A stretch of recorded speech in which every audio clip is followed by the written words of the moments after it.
ప్రజల్ని కలిసేది లేదు. ఇంకా కూడా సిగ్గు రాలే, మారలే, ఇంకా అట్లనే దొంగ బుద్ధే, వంకర బుద్ధే, ఎంతసేపు ఉన్న సీకటే వారాలే.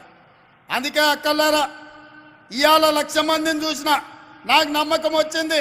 రాబోయే కొద్ది రోజుల్లో 10 లక్షల మందితోని మా ఆడబిడ్డలతో కవాతు చేపించి ఈ తెలంగాణ రాష్ట్రంలో ఉన్న 1 కోటి మంది ఆడబిడ్డలు కాంగ్రెస్ పార్టీతో ఉన్నారు. ఈ కాంగ్రెస్ పార్టీని, ప్రభుత్వాన్ని కంచేసి కాపాడతారు. కరెంటు వైర్లలాగా అడ్డంగా నిలబడతారు. ఇవాళ కాంగ్రెస్ వైపు ఎవడైనా కన్నెత్తి చూస్తే గుడ్లు వీకి గోటీలు ఆడుకుంటారు మా అక్కలు, మా చెల్లెళ్ళని నేను చెప్పదలుచుకున్నా.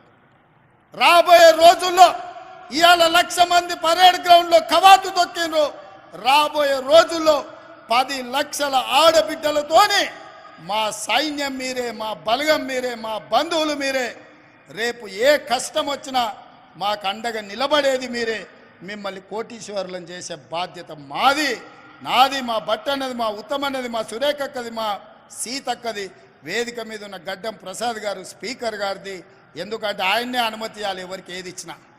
మైకు మాట్లాడాలన్నా, మీకు నిధులు విడుదల చేయాలన్నా గడ్డం ప్రసాద్ కుమార్ గారే చేయాలి. అందుకే ఇవాళ మిమ్మల్ని అందరిని ఒకటే మాట చెప్పదలుచుకున్నా, మిమ్మల్ని కోటీశ్వరులను చేసే వరకు విశ్రాంతి తీసుకునేదే లేదు.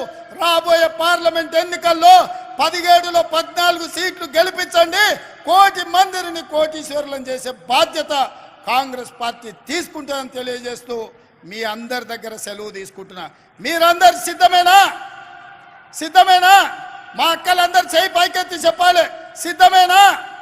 సిద్ధమన్న వాళ్ళందరూ చేయి పైకెత్తండి. జై కాంగ్రెస్.